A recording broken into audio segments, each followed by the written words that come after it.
Today I'm going to go over 5 tips that you can use as a beginning woodworker that you should try to follow where you can to make your learning journey that much easier.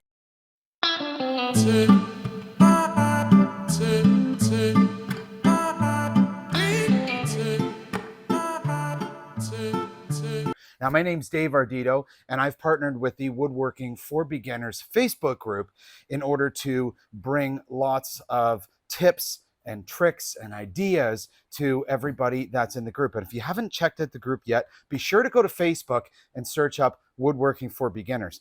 The other thing that you can do is go to the channel's website. It's www.woodworkingforabeginner.com, and you can get all kinds of cool stuff there too, like one of my favorite mugs. It says The Wood Father, and it's got my name right on the side here, which is absolutely awesome. All right, let's get into it. All right, tip number 1. If you're just getting started into woodworking, or if you're just looking to expand and get some new tools, the first thing to remember is that you don't need to spend a ton of money on buying brand new tools, buying top of the line stuff. If you can afford it, great, but a lot of us can't. And so don't be afraid to explore things that are secondhand. So a lot of things I've actually purchased off of Facebook Marketplace that were used. It was either Facebook Marketplace or Kijiji, right? And I've gotten a lot of good stuff on there. But one of the other things I found that is kind of a hidden gem is looking for local auctions. And I've got these out here because this is actually a combination between Facebook Marketplace and my local auctions where I got this stuff. So I'm going to start with this one as an example. So this is a Bessie Junior parallel clamp. Now these things, I think they retail, this one here is a 3-footer. This one retails for somewhere around 50 bucks. I bought this on an auction, brand new, for $12. It was absolutely insane, the deal that I got on it. And it came in a set of 4, so they were 12 bucks each. So it was about $48 for 4 of them. One of them had a bit of a bend right here and was missing this other piece that kind of holds it up in the air and supports it, which were parts that I could deal with. I bent it back and then I got the extra piece directly from Bessie. So 12 bucks a clamp. You will never, ever find that for parallel clamps anywhere else. And that was a local auction house. Okay. Now this one here, this one is a combination, I guess, of auction and marketplace. So initially, this right here, I got this router from the exact same auction house that I got these parallel clamps from. And this one came with the solid base. This here, I paid, it's a DeWalt 616, DW616. 1 3/4 horse router.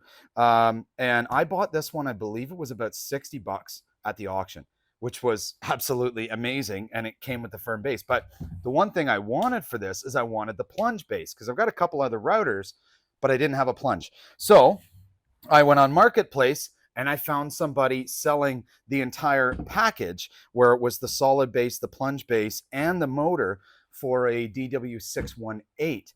And I messaged this person and asked them if they would be willing to sell the plunge base separately, and they were, and I got the plunge base for $60.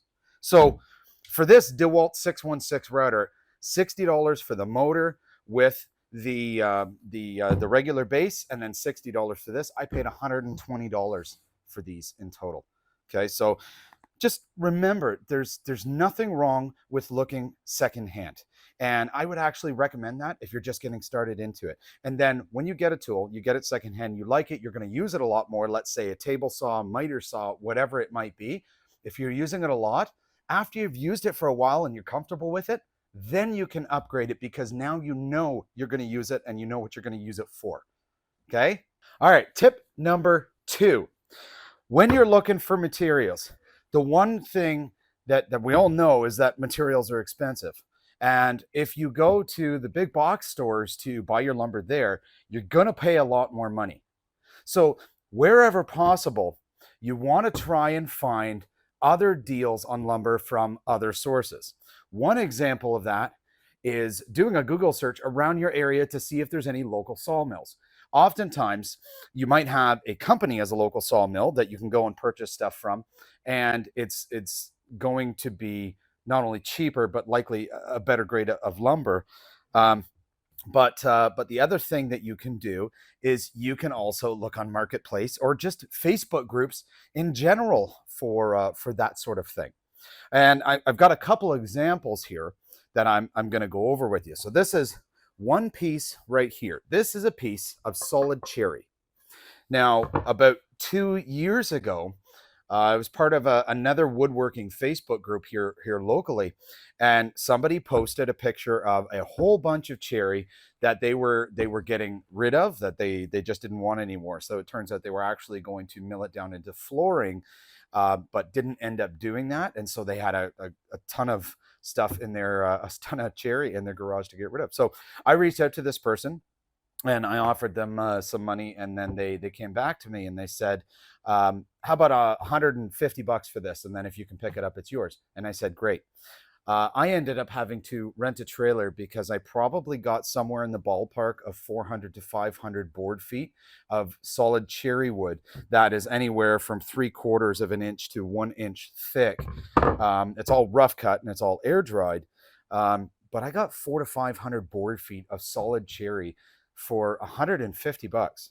And the condition was that I had to have a beer with him when I got there, which was amazing. And that's exactly what we did. I couldn't have been more thankful for him giving me all that wood. And 2 years later, I'm still trying to go through it. Now, downfall to air drying, if you can see this, it's got a little bit of twisting or warping or whatnot to it.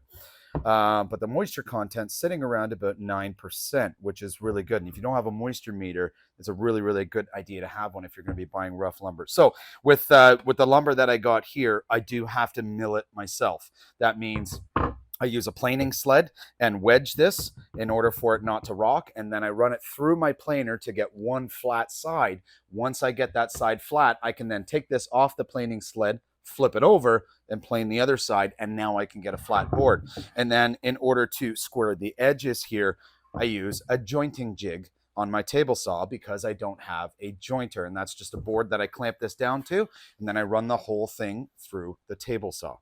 Okay, so that's just one thing that you have to bear in mind when you're going to get some of the rough lumber. Now, another example I have here, this is a charcuterie board that I made recently. I found a local mill near me. Now, when I say local mill, this is a person who has a mill at his house. This is not a business. And this here is a solid piece of maple. When I went in there, and again, I connected with this person over a Facebook group, I was able to purchase a 6-foot long piece of live edge hard maple and a 6-foot long piece of walnut live edge for $50. Because this guy had a whole bunch of it air drying at his house for about a year and a half, ran his own sawmill, cutting down trees all the time, and he just wanted to get rid of some of it. So I went in and did that. And these things here, this is, I think I got 3 of these boards out of the 1 6-foot long piece of maple. And I paid $50 for the 6-foot long pieces.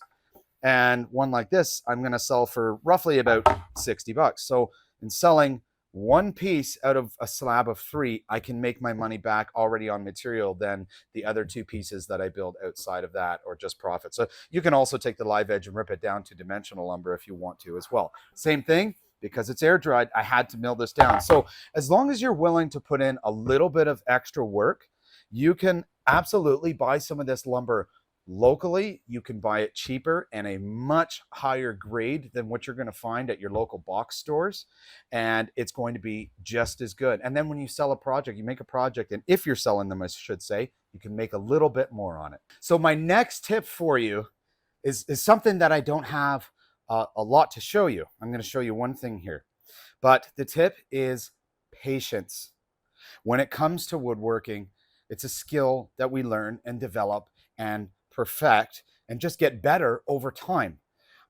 It's important to understand that when you're in your woodworking journey, whether you're seasoned at it or whether you're a beginner, you're going to make mistakes.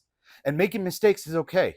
It's how we learn from those mistakes and improve whatever it is we're doing going forward that matters. Okay, and I'm going to show you this as an example. This is a little 90-degree clamping jig that I made on for a video on my YouTube channel, and I use this to actually clamp up. On my YouTube channel is Timber Design, so you could see the build video there if you wanted to. But when I was making this, I had a bit of a mistake on it. So I'll take this piece out, and I've got this piece here. I cut this on my table saw, but what I didn't account for was the fact that the blade is circular.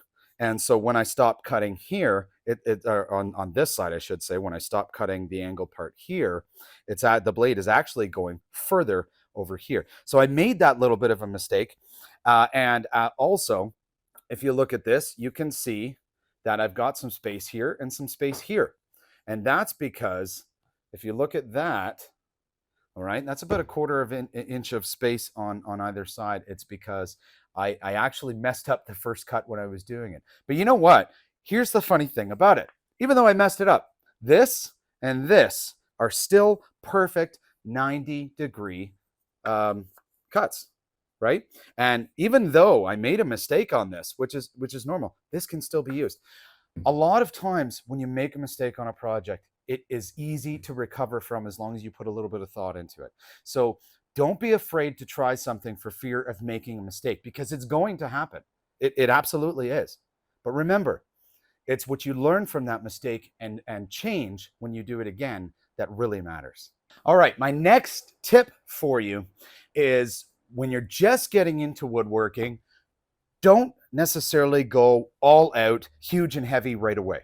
Start with a small project, something that you can use to work your way into it. Because if you're just starting into it and you try to make something incredibly big that may be beyond your skill level at that point, you might get discouraged. And there's no reason for us to get discouraged. Again, they're all learning opportunities. But if we start small, you stand a better chance of success at the small ones, which then you can use to build some confidence to start making the bigger projects too. Okay, this is just an example of that. This is something that was very, very simple. It was a business card holder, and it was just made out of a solid piece of oak. And all I did is I used my table saw to cut through the middle to make this little channel here to hold the cards.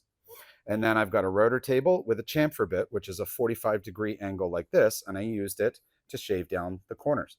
After I did that, all I did was cut it 4 inches wide, 2 inches here, 1.75 inches thick here, and boom, business card holder. Now I laser engraved this one too. If you don't have a laser engraver, that's fine. You don't have to do that. But this is just an example of starting small. So it could be business card holders. It could be coasters. It could be bottle openers. There's the possibilities are endless. The 60-degree book holders. There's all kinds of different things. Just my recommendation is to start small, build up your confidence with the tools and with the skill before you get into some of the larger projects.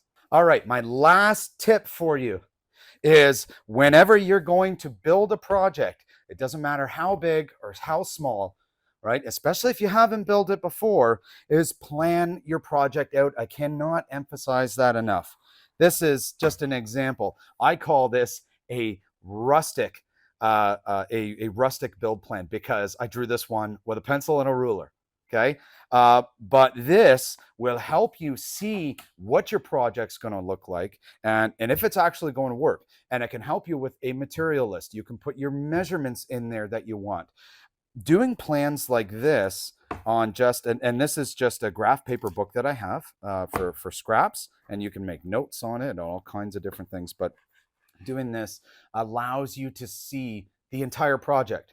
It puts your vision on paper and actually makes it a visual, and you can use it as a set of instructions to follow. If you're able to get to the point, just like I have here, where you've got all of these measurements indicated, when you get into the shop to actually build the project, all you have to do is cut. You don't have to think as much because you've done that already in the build. So I do this on graph paper, and that's probably because I'm a little bit old school.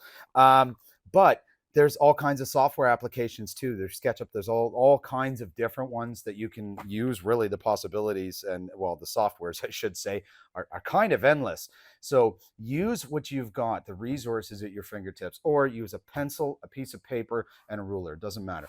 What I will say is that drawing it out is going to give you a visual and is going to make it easier to build, and it's going to give you more confidence on building that projects successfully. Well, thanks for watching this video, and I hope that some of these tips will help you out along your woodworking journey. Now, as I said at the beginning, don't forget to check out the Facebook group, Woodworking for Beginners. It's an absolutely amazing group and community. Lots of people, lots of resources that you can reach to and ask questions. Check out the woodworkingforabeginner.com website to look for even more resources that go beyond what the Facebook group has, in addition to some really cool merchandise, right? And if you want to see some more of the things that I've been working on my YouTube channel, you can visit that on YouTube. It's at Timber Designs, capital T, capital D. And I've got a bunch of build videos up there and some tips and tricks and all kinds of different things. In addition to that, you can visit my website. It's www.weekendwoodworking.ca. And on that website, I will have some rustic plans, build plans coming up shortly. So hopefully you can read my my chicken scratch. But I've got lots of other resources, blog posts and videos and that sort of thing on there as well. All right. Until next time, happy cutting.